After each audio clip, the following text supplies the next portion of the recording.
Sobat Bisnis, terima kasih ya sudah stay tune di channel kita di Aksoro. Sekarang kita sudah kedatangan bintang tamu yang keren banget.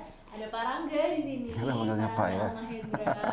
Selamat datang Pak Rangga. Halo Isyana, halo Sobat sudah Bisnis. hadir Sure, my di pleasure. Aksoro. Senang sekali saya di sini. Lagi sibuk banget Pak Rangga? Biasa aja ngajar. Ya gitu-gitulah biasa. Pak Rangga ini dosen di Fakultas Ekonomika dan Bisnis UGM, teman-teman. Jadi sekarang masih aktif mengajar, selain juga menjadi penulis buku dan pembuat film, betul ya? Selain itu juga menjadi direktur dari Adi TV. Nah, karena memang backgroundnya sangat erat dengan yang namanya seni, bisnis kreatif, kurang lebih hari ini kita akan bahas nih teman-teman gimana caranya memasarkan bisnis kreatif kita gitu. Karena kan Pak Rangga ini sudah memproduksi 3 film yang memang booming banget gitu ya. 5 justru 5 film teman-teman, 5 film yang memang booming banget dan teman-teman juga pasti udah hafal judul-judulnya. Tapi ternyata pendidikannya sendiri tidak berhubungan dengan bisnis kreatif. Betul ya Pak Rangga ya? Malah justru pernah di teknik. Pernah di teknik. Pernah teknik mesin ITB berdua waktu itu. Jadi kita ada, oke, ini menarik ya. Kayak kita mau highlight juga bahwa ternyata memang semua orang itu bisa menjadi pengusaha, bisa menjadi pebisnis kreatif gitu. Kurang lebih kita akan bicara soal itu, kemudian juga tentang kenapa sih kemudian Pak Rangga memutuskan fokusnya malah ke bisnis, bukan ke teknik. Padahal udah sampai ke Wina juga ya kalau nggak salah ya. Itu pun ambilnya memang bisnis. Oke, kalau boleh tahu kenapa sih Pak Rangga tertarik dari dulu masuk ITB, terus kemudian S3-nya bisnis? Itu switch-nya karena apa gitu? Oke, jadi panjang nih perjalanan saya ya. Mesti nonton filmnya nih kayaknya. Enggak bercanda. Enggak. Jadi begini, saya kebetulan dosen di UGM ya, dan saya tuh masuk kategori dosen praktisi. Jadi dosen praktisi itu dosen yang mempraktekkan apa yang saya ajarkan dan mengajarkan apa yang saya praktekkan. Jadi sebagai dosen bisnis saya juga harus punya bisnis dong, saya harus punya laboratorium bisnis dong. Nah ini yang membuat akhirnya saya juga terjun dalam banyak dunia kreatif ya, terutama ya sebetulnya saya sama istri itu dikenal sebagai couplepreneur. Oke, istilah yang baru nih ya.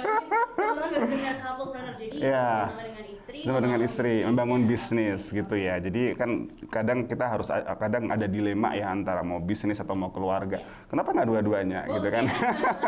Ya itu yang akhirnya membuat saya kemudian menekuni dunia bisnis juga. Ya di dunia kreatif ya, terutama film, novel, stasiun TV, dan juga ada startup juga seperti itu. Kurang lebih gitu sih ceritanya. Oke, jadi awal mula memang tertarik karena kenapa nggak keduanya aja gitu ya, tapi juga bisnis dan keluarga. Oke, kalau boleh tahu dulu sempat di ITB Bandung sebagai teknik mesin gitu ya. Itu awalnya memang karena pengen mencoba teknik atau awalnya sebenarnya udah pengen bisnis cuma ragu-ragu atau gimana gitu? Iya. Jadi gini Mbak, saya itu banyak bersyukur sekali ya belajar dunia engineering ya di teknik itu ya, karena saya jadi paham tentang yang namanya problem solving gitu ya. Jadi kalau di engineering kan berarti kita belajar untuk merekayasa, mencari solusi atas masalah yang ada gitu ya. Dan terkadang itu memang keahlian kita dalam merekayasa suatu solusi dalam bisnis itu kan juga penting ya. Apalagi judulnya adalah kita merekayasa solusi yang terbaik untuk customer. Jadi kurang lebih prinsipnya sama gitu loh.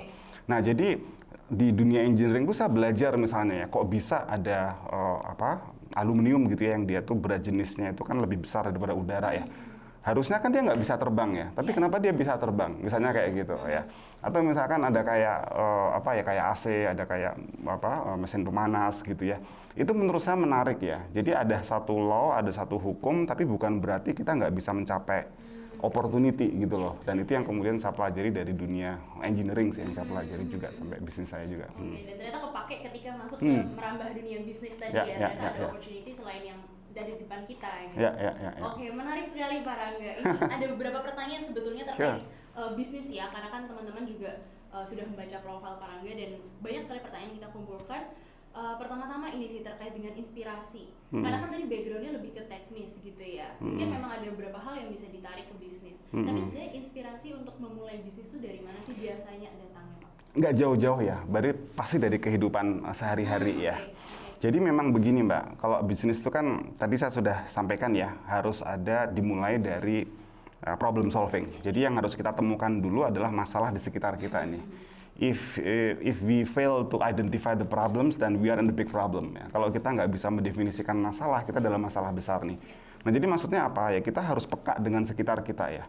Melihat ada masalah apa nih, ada customer pain apa ya, ada apa yang market itu belum sediakan ya. Nah dari situ kemudian kita bisa mulai eksplorasi ya. Oke. Apa solusi yang bisa kita beri? Rekayasa apa yang harus kita lakukan ya supaya kita bisa memberikan solusi itu buat masyarakat tentunya gitu. Oke. Kalau bicara soal film dan buku memang itu ada hobi juga nggak Pak? Itu faktor hobi. Suka nonton mungkin, suka baca. Ya, jadi setelah tadi ada problem ya, yang kedua ada faktor passion tentu saja ya.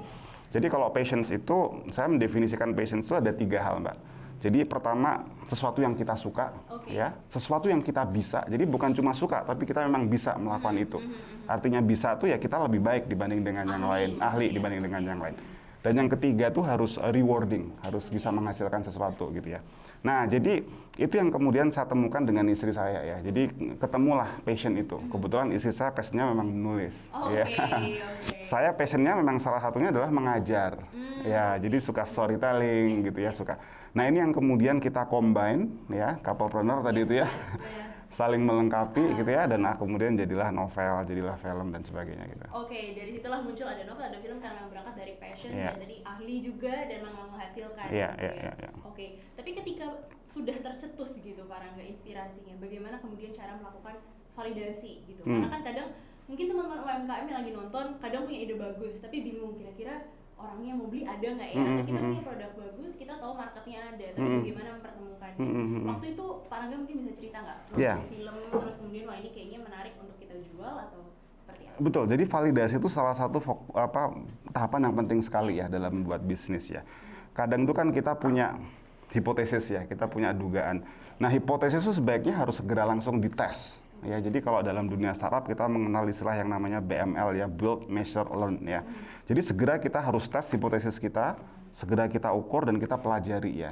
Jadi nggak boleh terlalu banyak berteori ya, berhipotesis gitu ya. Just do it gitu ya. Nah, itu bagian dari proses validasi yang kemudian kita lakukan. Jadi kalau dalam dunia novel, dalam dunia film tentu saja ya paling gampang adalah kita test case dalam skala yang lebih kecil dulu ya. Jadi sebelum jadi film tentunya kan divalidasi dulu lewat novel gitu ya. Nah, jadi sebelum novel juga ada langkah validasi juga yang kita lakukan ya. Misalkan kita share cerita-cerita pendek dulu di blog misalkan gitu ya. Nah, ketika orang suka ya, berarti kan tadi kriteria passion sudah mulai terpenuhi ya. Kita suka, kita bisa, orang suka dan akhirnya menghasilkan gitu. Oke, biasanya dari situ yang melakukannya. Oke, tapi perlu nggak sih kadang kita harus menyesuaikan idealisme kita, atau kan mungkin kita punya produk yang bagus menurut kita gitu, tapi ternyata kita lepas ke masyarakat, mereka merasa kayaknya udah harus disesuaikan gitu, menuruti selera pasar. Itu sebenarnya perlu nggak sih kita kayak mengubah beberapa aspek dari produk kita? Oh ya, tentu saja Mbak ya, penting. Yang namanya bisnis harus punya idealisme ya. Tapi saya katakan idealisme malah mungkin yang nomor 2 ya. Jadi nomor 1 tetap harus berangkat dari problem yang diidentifikasi. Jadi ketika membuka bisnis tuh gini, jangan berdasarkan apa yang wah kayaknya sayanya bisa melakukan ini gitu ya. Wah ini kayaknya idenya oke nih. Tapi kalau ternyata tuh nggak menyelesaikan problem yang ada di masyarakat ya, kalau ternyata tuh nggak dibutuhkan ya nggak akan jalan ya. Sama seperti kayak kita suka sesuatu ya, mungkin suka musik jazz gitu ya.